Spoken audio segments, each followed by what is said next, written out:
Hello అండి. ఈనాటి కథలకి స్వాగతం.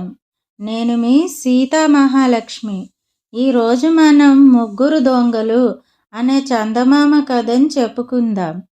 పూర్వం ఒక దేశంలో ముగ్గురు దొంగలు ఉండేవాళ్ళు. ఒకడిని మించిన గజ దొంగ ఇంకొకడు.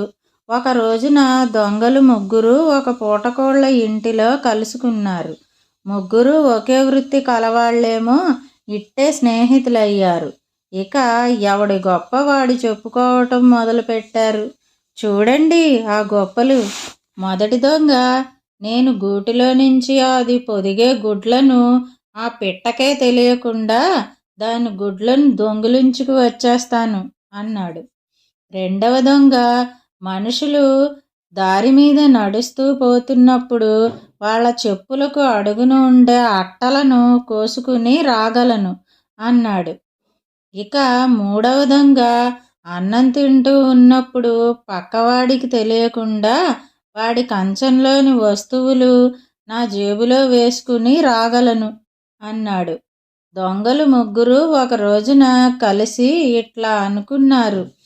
మనం ఎంత తెలివిగా దొంగతనాలు చేస్తున్నా ఎప్పుడో ఒకప్పుడు రాజభటులు మనల్ని పట్టుకోకుండా వదిలిపెట్టరు. పట్టుబడ్డామంటే చచ్చేంత వరకు చెరసాలలో ఉండాలి. మన తెలివి ఉపయోగించి రాజుగారి దగ్గర ఏవన్నా నౌకరీలు సంపాదించుకుంటే ఈ అవస్థ ఉండదు అని. ఇట్లా అనుకొని దొంగలు ముగ్గురు రాజుగారి నగరానికి ప్రయాణమై వెళ్ళారు. రాజధాని చేరి దొంగలు ఒక సత్రంలో దిగారు. రాజుని చూడాలంటే ఉత్త చేతులతో వెళ్ళకూడదు. అందుకోసం రేపు మధ్యాహ్నం లోపల ముగ్గురు 3 విలువైన వస్తువుల్ని దొంగిలించి సంపాదించుకుని రావాలి అని బయలుదేరారు. మొదటి దొంగ రాజుగారి తోటలో ప్రవేశించాడు. రాజుగారు ఎంతో ముద్దుగా పెంచుకుంటున్న నెమలి ఒకటి ఆ తోటలో ఉంది. నెమలి గుడ్లను పొదుగుతూ ఉండటం చూచి దొంగ వాటిని జేబులో వేసుకుని వచ్చేశాడు. నెమలి గుడ్లు పోయినట్టుగా రాజుకు తెలిసింది. తోట కాపలాదారుల మీద ఎంతో కోపం వచ్చింది. రేపు సాయంత్రం లోపల ఆ గుడ్లను తీసుకొచ్చి ఇవ్వకపోతే అందరినీ చంపివేయడం ఖాయం అన్నాడు రాజు. రెండవ దొంగ రాజుగారి రహస్యాలోచన మందిరాన్ని చేరాడు. మంత్రులందరూ రాజుగారి కోసం ఎదురు చూస్తూ అటూ ఇటూ పచారులు చేస్తున్నారు. వాళ్లలో ప్రధానమంత్రి ఒక లావాటి ఆయన కూడా ఉన్నాడు. ఆయన తొడుక్కున్న చెప్పులకి అడుగున ఉండే అట్టలని దొంగ కోసివేసి తీసుకుని వెళ్ళిపోయినాడు.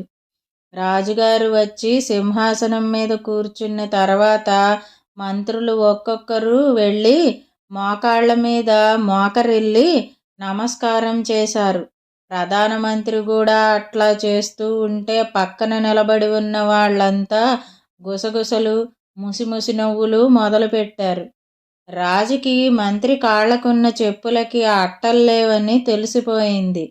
తనను అవమానం చేసేందుకే మంత్రి అడుగున అట్టల్లేని చెప్పులతో వచ్చాడని రాజుకు చాలా కోపం వచ్చింది.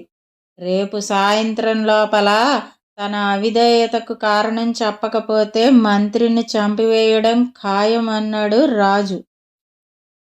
మూడవ దొంగ రాజుగారి భోజనశాల చేరాడు.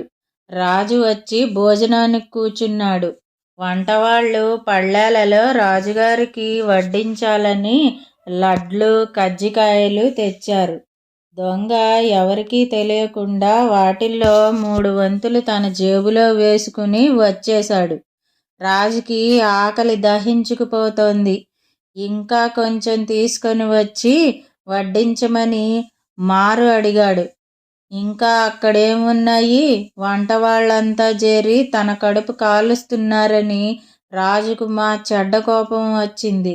రేపు సాయంత్రం వంట వాళ్ళందరినీ చంపివేయమన్నాడు. మర్నాడు మధ్యాహ్నం రాజుగారి కొలువు తీరి ఉన్నారు. మన దొంగలు ముగ్గురు తాము సంపాదించిన వస్తువులతో హాజరయ్యారు. రాజు నిన్న కాపలాదారుల అశ్రద్ధ వలన తోటలో ఉన్న నెమలి గ్రుడ్లు కాస్త పోయినాయి. ప్రధానమంత్రి చెప్పులకి అడుగున అట్టలు లేకుండా సభకు వచ్చాడు. వంటవాళ్ళు నాకు సరిపడేటన్ని పిండి వంటలు చెయ్యలేదు. అందువల్ల వీళ్ళందరినీ ఈరోజు సాయంత్రం చంపివేయమని ఆజ్ఞ ఇచ్చాను. నిన్న ఇట్లా జరగడానికి ఏవో కారణాలు ఉండి ఉండాలి. అవి నాకు తెలియజేసిన వాళ్ళకి గొప్ప బహుమానం ఇస్తాను. ప్రధానమంత్రి, వంటవాడు మొదలైన వాళ్ళకి శిక్ష లేకుండా చేస్తాను అన్నాడు. అప్పుడు దొంగలు ముగ్గురు రాజుగారి పాదాల వద్ద నెమలి గ్రుడ్లు, చెప్పుకు అడుగున ఉండే అట్టలు, లడ్లు, కజ్జికాయలు ఉంచి మోకాళ్ల మీద మోకరిల్లి ప్రణమిల్లి జరిగినదంతా చెప్పారు. పైగా మాట ఇచ్చిన ప్రకారం బహుమతి ఇవ్వమని రాజుని అడిగారు. దొంగల సాహసానికి రాజుకి ఎంతో ఆశ్చర్యం కలిగి, మాట ఇచ్చిన ప్రకారం బహుమానం ఇచ్చేందుకు మాకేమీ అభ్యంతరం లేదు. కానీ మీరు చేసిన పనికి న్యాయం ప్రకారం మిమ్మల్ని శిక్షించవలసి ఉంటుంది. ఎందుకంటే మీరు మహారాజు గారి తోటలో ఆస్థానంలో దొంగతనం చేశారు. పైగా మీ వల్ల వంటవాడు, ప్రధానమంత్రి, నా సేవకులు ఉరిశిక్షను పొందబోయారు. కానీ నేను చెప్పే పని ఒకటి గనుక మీరు చేస్తే మీ ఈ తప్పుల్ని మిమ్మల్ని క్షమించి బహుమానం ఇవ్వటమే కాకుండా మీకు ఆస్థానంలో ఉద్యోగాలు కూడా ఇస్తాను అన్నాడు. అట్లాగే, ఆ పనేదో చెప్పండి అన్నారు దొంగలు.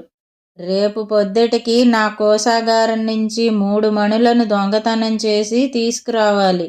అలా తీసుకురాలేకపోతే మీ తలలు ఖండిస్తాను అన్నాడు రాజు. దొంగలు వాళ్ళలో వాళ్ళు మాట్లాడుకొని రాజుతో, అట్లాగే, కానీ మేం తెచ్చే 3 మణులు మీ కోశాగారం నుంచే తెచ్చామని మీకు నమ్మకం కలక్కపోవచ్చు. అందువల్ల మొత్తం ఎన్ని మణులున్నాయో లెక్క పెట్టి ఉంచమనండి.